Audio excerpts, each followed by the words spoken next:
Juan capítulo 10, versos 22 al 26, y después Juan capítulo 14, versos 8 al 14. Los milagros son actos divinos donde la presencia de Dios se manifiesta de una manera sobrenatural. Cuando hablamos de milagros, el solo decir la palabra, le estamos dando el crédito a Dios. Pueden suceder en respuesta a la oración de creyentes, pero otras veces Dios en su soberanía, Él simplemente lo hace suceder sin la oración. Lo hace por su cuenta.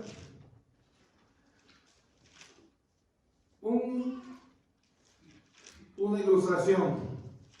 Estando Roxana y yo en mejor situación, en el 1996 más o menos, prestamos una cantidad de dinero a un conocido, amigo del hermano de Roxana.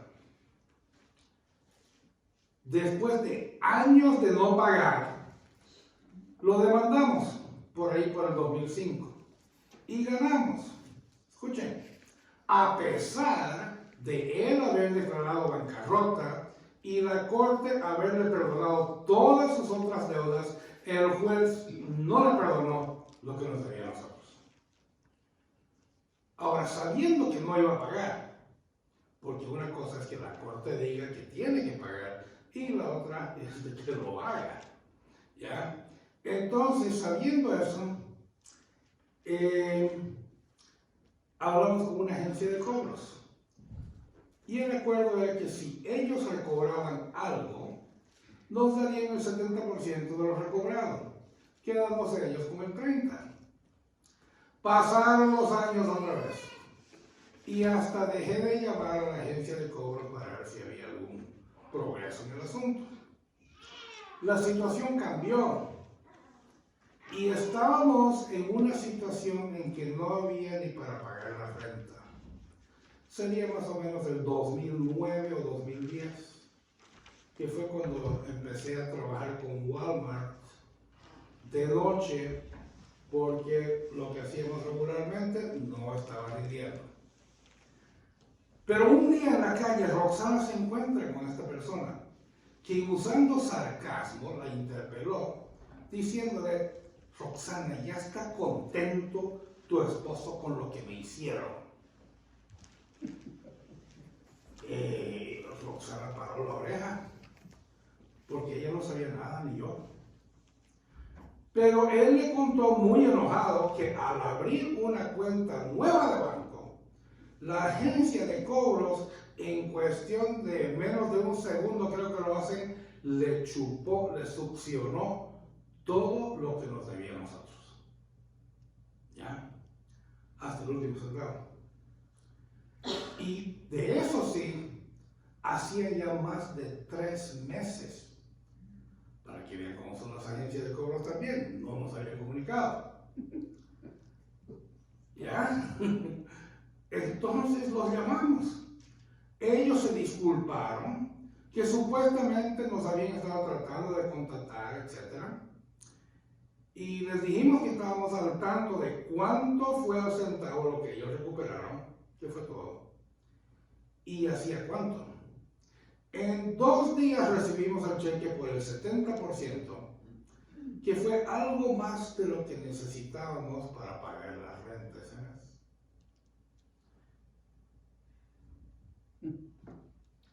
No fue lo que le prestamos a la persona, era 30% menos, y sin interés. Pero el Señor supo cuándo lo íbamos a necesitar.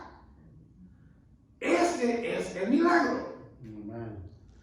La sociedad de hoy suele restarle importancia a los milagros, explicándolos, tratando de hacerlo racional y natural.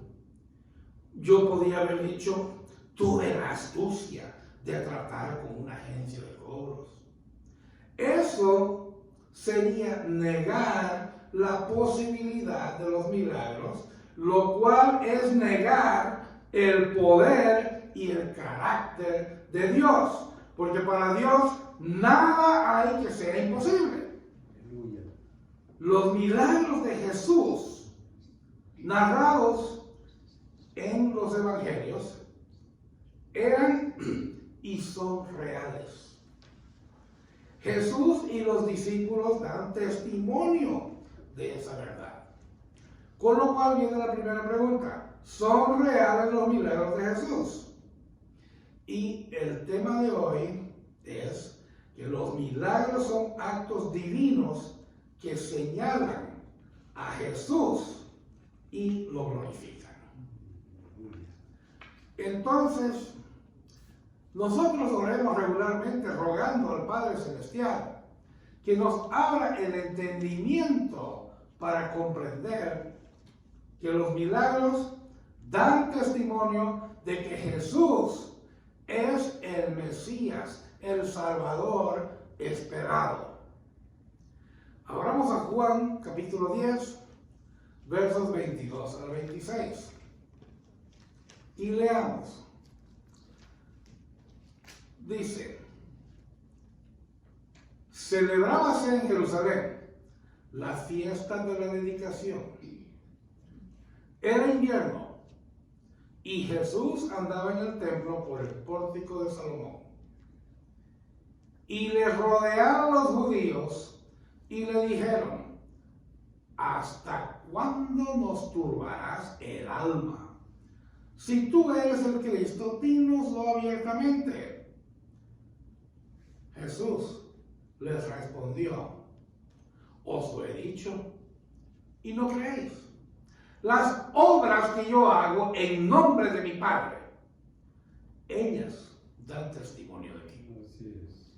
Pero vosotros no creéis, porque no sois de mis ovejas, como os he dicho. La fiesta de la dedicación se celebraba recordando la rededicación del templo que hizo Judas Macabeo en el año 164 a.C., después de que Antíoco Epífanes, rey de Siria, lo profanó al templo. La fiesta duraba 8 días y se celebraba en invierno. También se llamaba fiesta de las luces. Es la fiesta hebrea que conocemos hoy como Chanukah o Hanukkah. Este año fue del 7 al 15 de diciembre, ya que cambia de fechas en la modernidad, porque el mes judío está basado en el año lunar. Las luces eran parte integral del festejo. La fiesta miraba a un nuevo y grandísimo día cuando el Mesías inauguraría la libertad de Israel. Con esto aseguraría una independencia nacional. Hermanos, esto lo encontramos más explicado en Primera de Macabeos, capítulo 4, versos 36 al 59. Es un libro que no va a encontrar en su Reina Valera, ni en su nueva versión internacional, ni en su nueva traducción viviente. Ya que, para hacérsela bien corta, porque hay un lío tremendo en eso, para hacerla corta, no se consideran como libros inspirados ni por los hebreos antiguos ni por los cristianos. Ahora, el no ser un libro inspirado no le quita el que sea un libro histórico y preciso. El que la historia, dando un ejemplo de la Segunda Guerra Mundial, no sea algo inspirado, no le quita que es verídico e histórico. Entonces, volviendo ya sabiendo de qué se trata la festividad, Jesús se encontraba caminando por el pórtico de Salomón. El contexto vuelve a ser, ¿qué?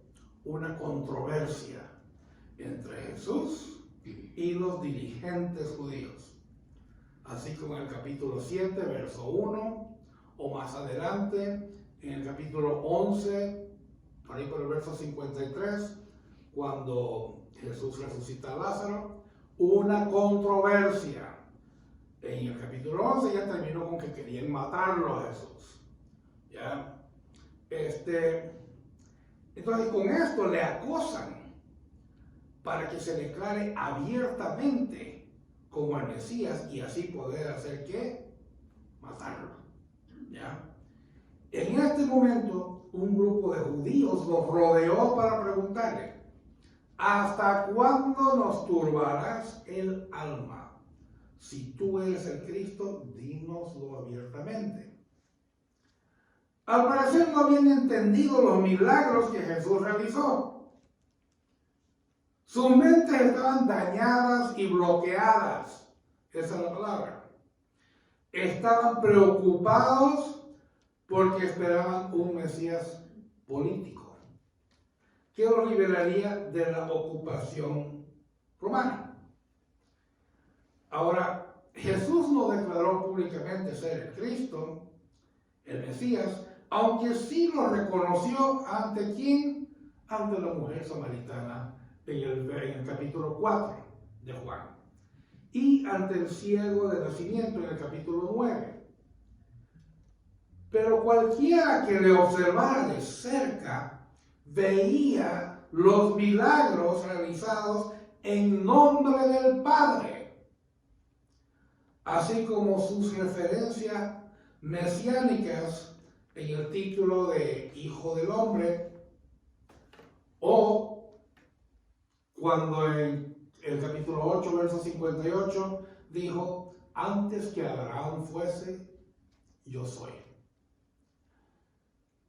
Para los que tenían ojos de fe como sus discípulos, estaba bien claro. Pero para los ojos incrédulos, nada de lo que dijere les convencería de lo que tenían en delante. Ser independientes y gobernarse por sí mismos era mucho más importante para ellos que la salvación de sus almas. Las ideas preconcebidas de estos judíos les bloqueaban la mente, y hoy en día es parecido. El esperar el regalo y el valor monetario del regalo es más importante que adorar a Dios por el milagro de la venida de Jesús y nuestra salvación. Es mucho más importante. Para los niños incluso, Santa Claus lo conocen mejor que a Jesús, lastimosamente. ¿Ya? No podían ellos entender que un Mesías espiritual viniera a rescatarlos de la esclavitud del pecado. En nuestros días, las personas tienen bloqueada la mente con la mentira y no pueden ver a Jesús como el Salvador del mundo. ¿Háblales usted de Jesús al mundo? Oh, sí, gran filósofo, le dicen. O hizo muchas cosas buenas. Pero dígales de que es el Salvador por sus pecados y que viene a salvarlo, a rescatarlo. No lo quieren reconocer. No lo quieren reconocer. Ahí mismo le dicen de que eso es algo demasiado, ¿cuál es la palabra, pastor? Bueno, que es demasiado estrecho, de que no puede haber solamente una verdad, como hablamos hace 2 semanas. ¿Ya? Es lo primero que le responden. Entonces, la respuesta de Jesús fue tajante y sin ambigüedades. Se los he dicho y no creen. En la sociedad de aquellos días se interpretaban las señales, los milagros y las imágenes, las palabras, sin dificultad. ¿Por qué? porque era una sociedad teocéntrica en que tenían presente y sabían de sus escrituras. Entonces ellos reconocían cuando veían un milagro, ¿ya? Sin dificultad. Era fácil reconocer lo que Jesús les estaba diciendo. La otra forma de decirles que Él era el Mesías fue diciendo: las obras que yo hago en nombre de mi Padre, ellas dan testimonio de mí. Yo no vengo a dar las obras, a mostrar milagros en mi nombre. Lo hago en nombre del Padre. Eso da testimonio de mí, lo está diciendo. Pero ni aún los milagros eran suficientes para convencerlos de que Jesús era el Mesías. Las obras las hizo en el nombre del Padre, en el nombre de Dios. Era testimonio de la verdad, actos divinos que señalaban a Jesús y lo glorificaban. Finalmente, en el verso 26, yo hubiera esperado de que Jesús dijera: ustedes no son mis ovejas porque no creen. Es decir, que el no creer es la razón por la cual no son ovejas. Pero más bien Jesús dijo: no creéis porque no sois mis ovejas. No ser ovejas fue la causa de la incredulidad. ¿Ya? Ahora los siguientes puntos dan testimonio de que Jesús es el Mesías. La fiesta esperando la llegada del Mesías, la fiesta de la dedicación del templo o fiesta de las luces, se esperaba que llegara el Mesías para liberar al pueblo de Israel del dominio romano. Desde entonces nosotros sí, y hasta ahora, Jesús nos ha hecho libres del pecado. Una pregunta fuera del lugar que le hicieron. Los líderes judíos estaban perturbados porque no querían entender que Jesús era el Mesías esperado. Sus mentes no entendían ni querían reconocer lo que Jesús hacía como milagros. Jesús les da una respuesta apropiada. La respuesta de Jesús a la pregunta de los líderes judíos fue sencilla y clara. Os lo he dicho. Veamos este otro pasaje. Saltémonos a Juan capítulo 14 y leamos 4 versos, del 8 al 11. Juan capítulo 14, 8 al 11. Y leemos. Felipe le dijo: Señor, muéstranos al Padre y nos basta. Jesús le dijo: tanto tiempo que estoy con vosotros y no me has conocido, Felipe. El que me ha visto a mí ha visto al Padre. ¿Cómo pues dices tú, muéstranos al Padre? ¿No crees que yo soy en el Padre y el Padre en mí? Las palabras que yo os hablo, no las hablo por mi propia cuenta, sino que el Padre que mora en mí, Él hace las obras. Creedme que yo soy en el Padre y el Padre en mí. De otra manera, creedme por las mismas obras. Felipe le dijo: muéstranos el Padre y nos basta. Esta declaración de Felipe sirve para mostrar la enseñanza sobre una relación íntima entre Jesús y el Padre. Jesús responde con una reprimenda que sorprende por su clara explicación de la unidad, de Jesús con el Padre. Esta relación tiene mucho valor práctico para los que creemos en Jesús y sus enseñanzas. Él hacía mucho énfasis en su relación con el Padre, porque estaba demostrando que su divinidad. Eso es lo que estaba demostrando. Él era divino y también humano. Pero Felipe insistía en ver al Padre físicamente, a pesar de la declaración en el verso 7. Si me conocieseis también a mí, si me conocieseis, también a mi Padre conocierais.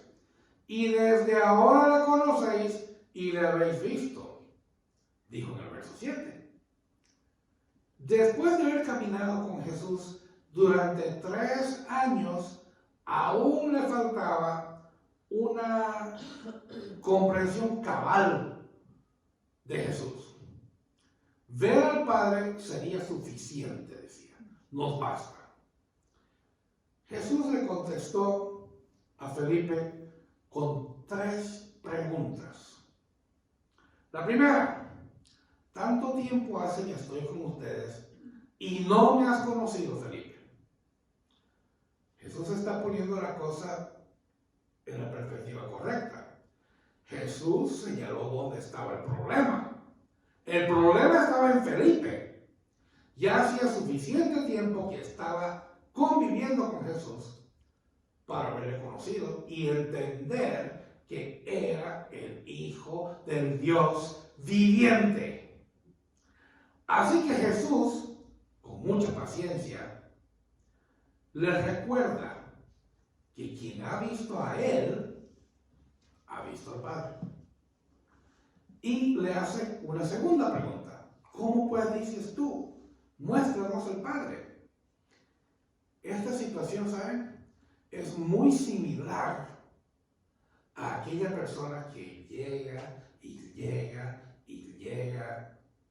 a la iglesia y no reconoce a Jesús como el Salvador, el que vino a pagar por todos y cada uno de sus pecados. Y simplemente van porque quieren escuchar. Sí, en mi familia hay eso. Los llevo a mis hijos a la iglesia para que tengan una educación moral. Una educación moral, nada más. Pero no a escuchar la palabra del Dios viviente. ¿Ya? Entonces, eso es más o menos lo que hay ahí. Jesús continúa con una tercera pregunta. ¿No crees que yo soy en el Padre y el Padre en mí? Felipe no creía lo que Jesús le estaba diciendo. Eso es falta de fe. Es decir, no confiar en la verdad de Jesús. Felipe no comprendía que el Padre está presente en Jesús. Debemos confiar en todo lo que Jesús enseña, porque Él es la verdad y atestigua que nada de lo que habla proviene de Él, sino del Padre que mora en Él. Es quien hace los milagros. Jesús no dice ni hace nada sin la intervención y aprobación del Padre. Esto revela nada más que su divinidad. Nuevamente. Creedme, dice. Ahora Jesús se dirige a los discípulos y los está exhortando a creer en lo que afirmó antes, su relación con el Padre. El mandato está en tiempo presente, creedme. Es una acción continua. Creedme y sigue creyendo y sigue creyendo. Ya está diciendo que sus palabras no necesitan pruebas. Pero, ahí está, sus palabras no necesitan pruebas. Pero si a uno le es difícil aceptarlas como del Padre, tiene otra opción. Los mismos milagros deben ser suficientes para convencerlos. O sea, por la una, por la otra. Ya, Jesús es Dios. La expresión por las mismas obras significa por causa de las obras. Las obras son como fuentes y causas para creer, como ese milagrito que les expliqué. Una fuente, una causa para creer más. El que de pronto apareció el dinero de la renta. En 48 horas que transcurrieron ahí desde que esta persona dice lo que pasó y todo, y recibir ese cheque. ¿Ya? Entonces, se refiere a los milagros y a las señales. Las obras son fuentes y causas para creer. En Juan capítulo 10, versos 37 y 38, nos dice lo mismo prácticamente. Si no hago las obras de mi Padre, no me crean. Mas si las hago, aunque no me crean, a mí me da un poco de... Yo le veo el sentido del humor a esos aquí. Mas si las hago, aunque no me crean a mí, dice, créanme a las obras, para que conozcan y crean que el Padre está en mí y yo en el Padre. Entonces tenemos, los milagros señalan la divinidad de Jesús. Él estaba demostrando su divinidad mediante su relación con el Padre y los milagros que hacía.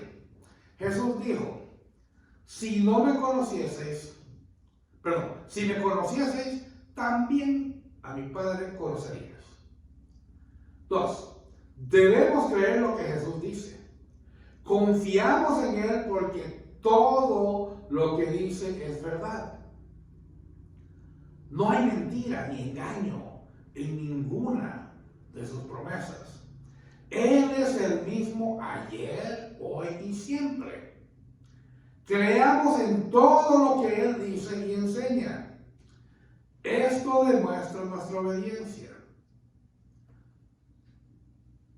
Veamos su voluntad.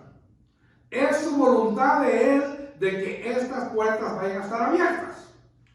Si es, entonces creámoslo y descansemos. Así de sencillo. ¿Ya? Creámoslo y descansemos.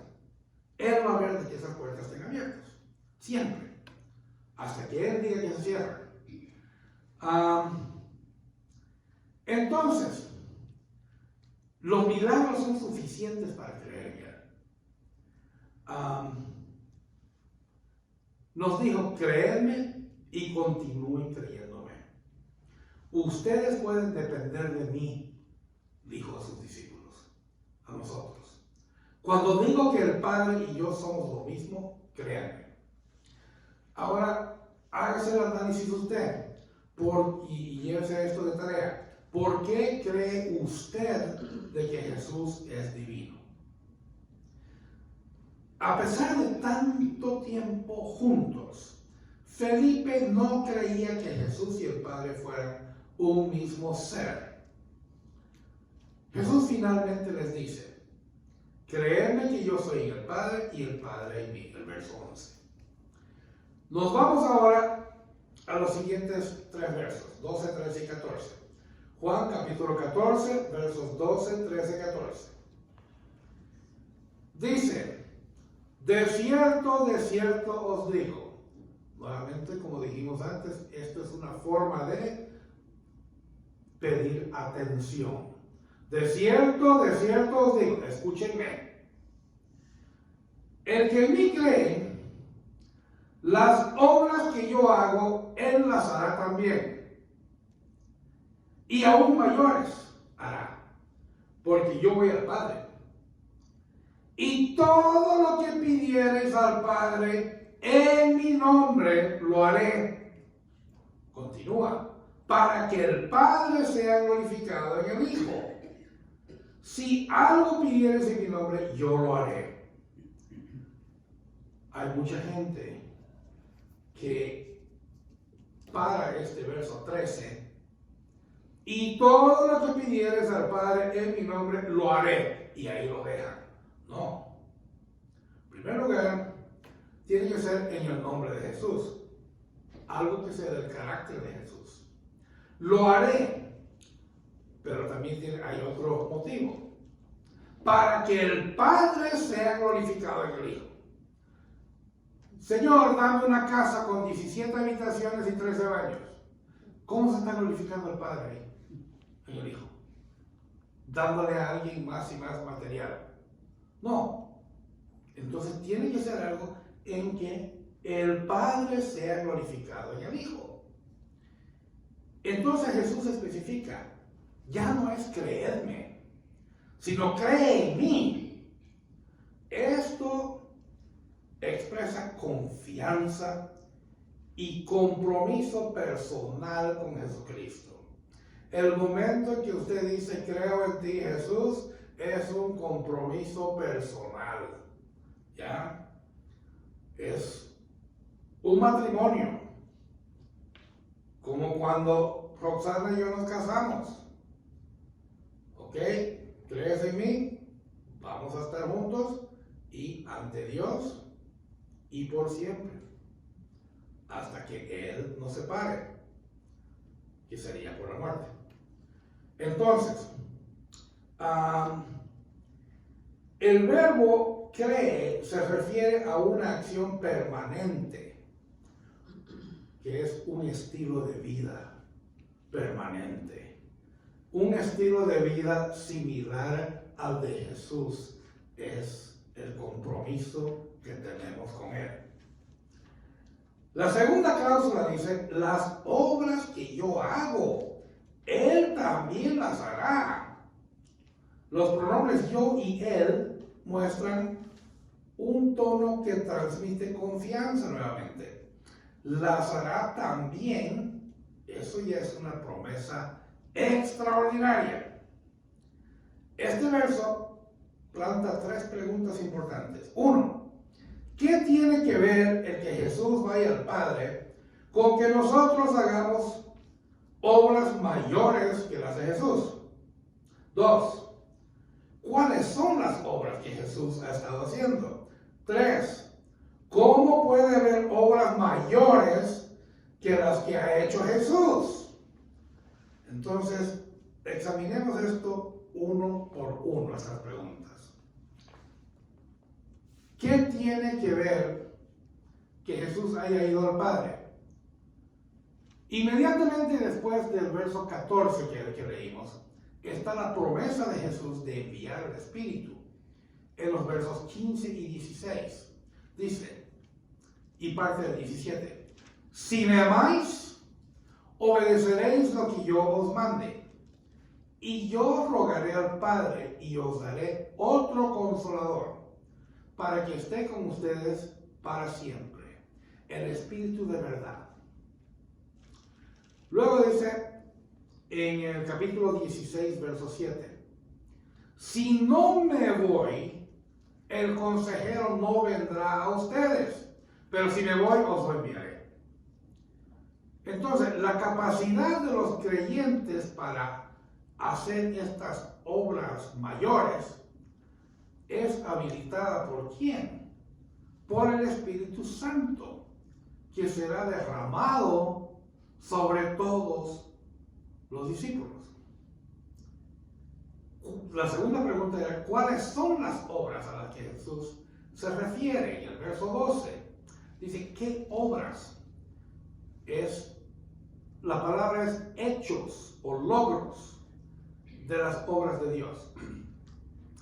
Específicamente los milagros.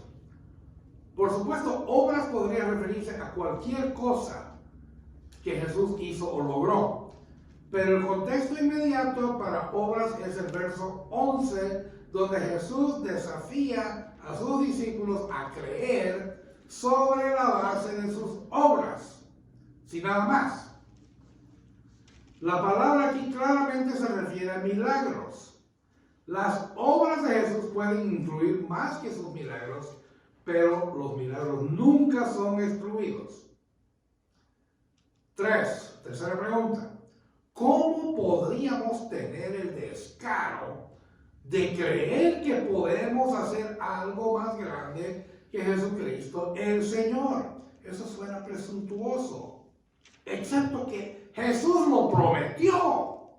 Entonces, no es presuntuoso. Él lo prometió.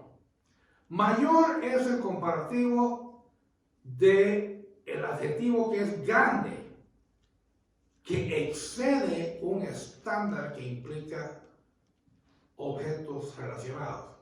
Nuestras obras han de ser mayores en cantidad, calidad, intensidad, importancia o espectacularidad. No es específico Jesús, pero los ejemplos están en el Antiguo Testamento.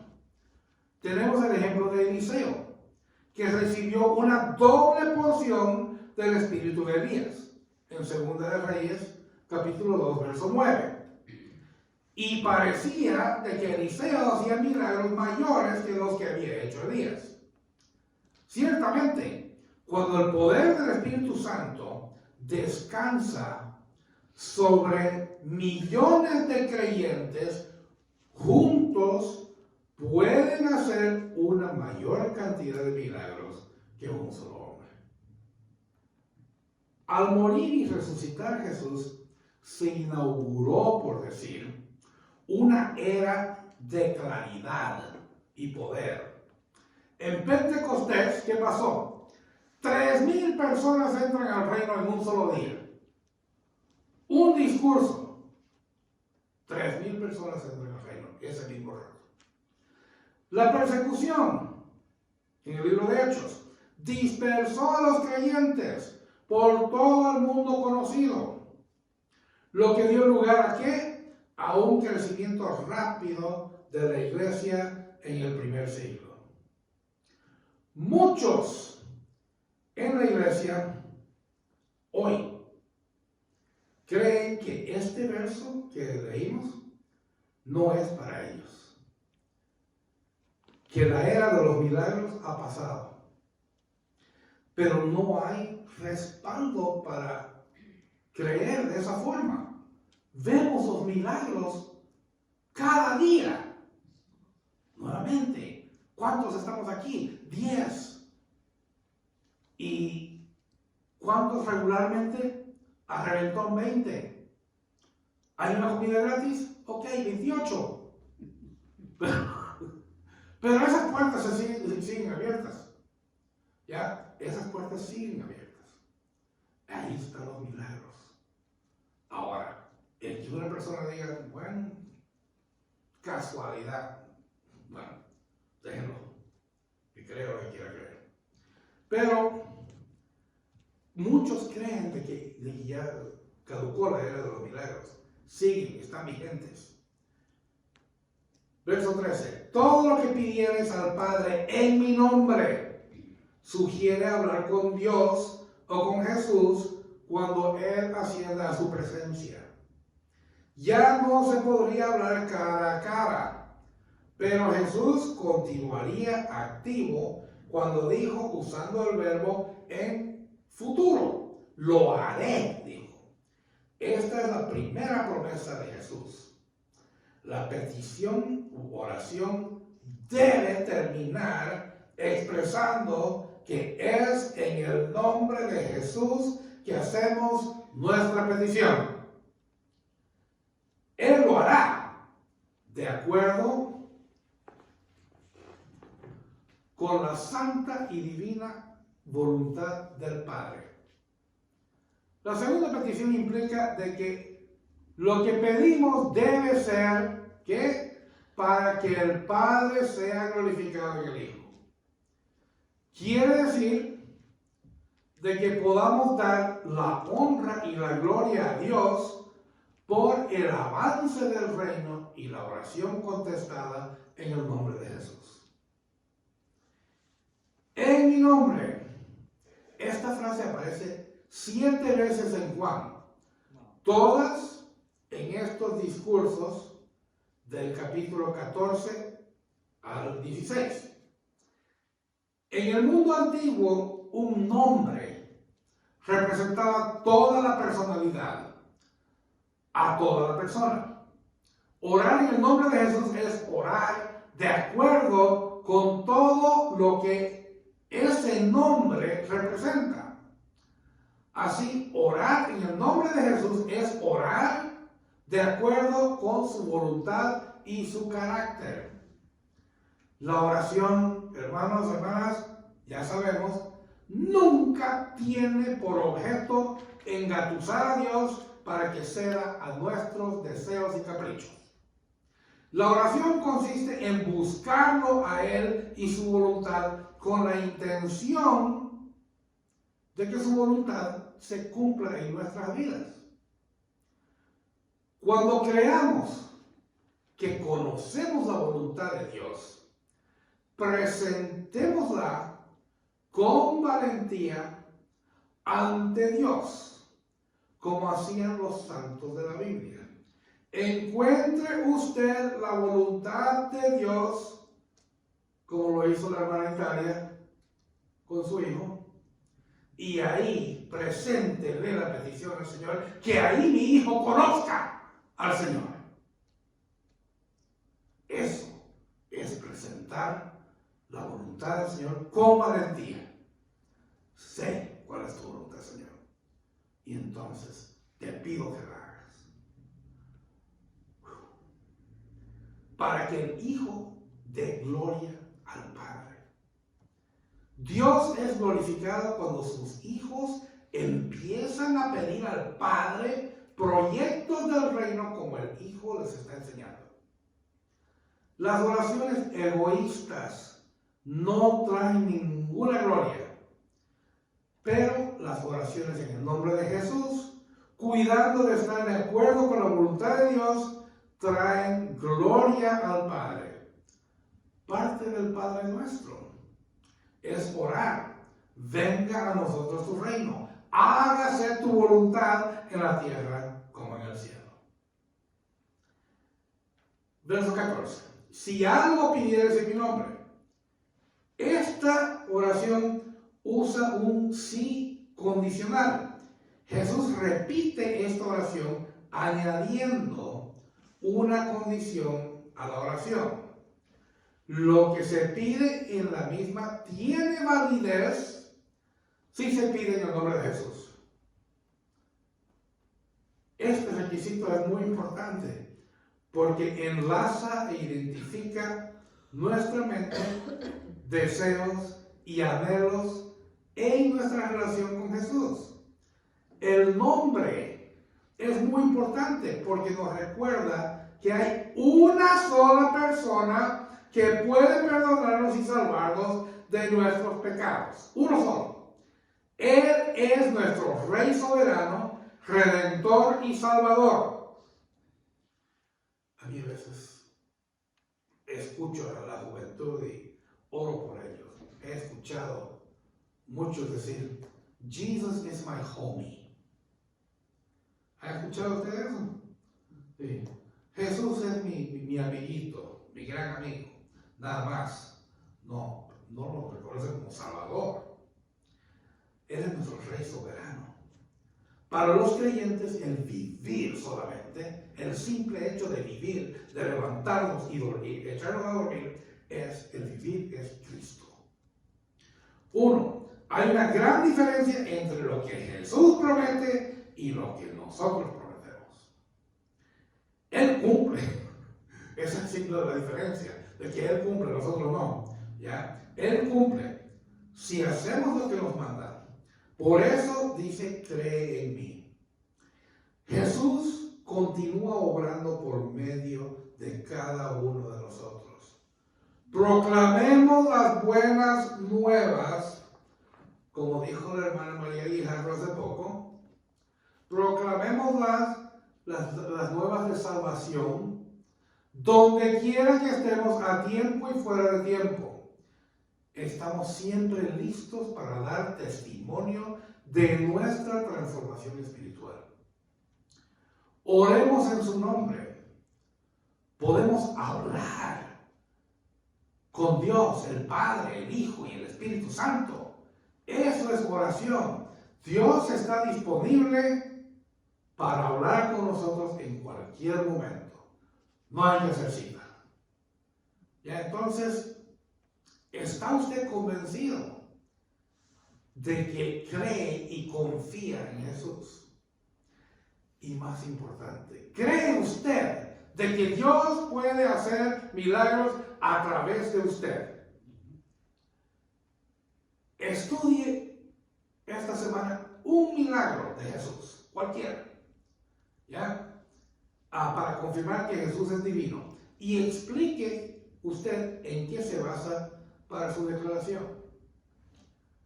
Cuando tenga oportunidad, cuente aquí en la congregación algún milagro que haya sucedido recientemente en su círculo familiar o de trabajo. Considere, ¿ya? Compártalo con otro creyente. ¿Ya? ¿Por qué debemos de orar en el nombre de Jesús? Porque hay aún muchas personas en nuestra sociedad que piensan de que Jesús fue un hombre muy bueno, pero que no era divino. Eso piénselo bien y explíqueselo. Si es que dices de que era un hombre muy bueno y era divino, entonces él mintió, porque él dijo, yo soy. Entonces, o es divino o mintió.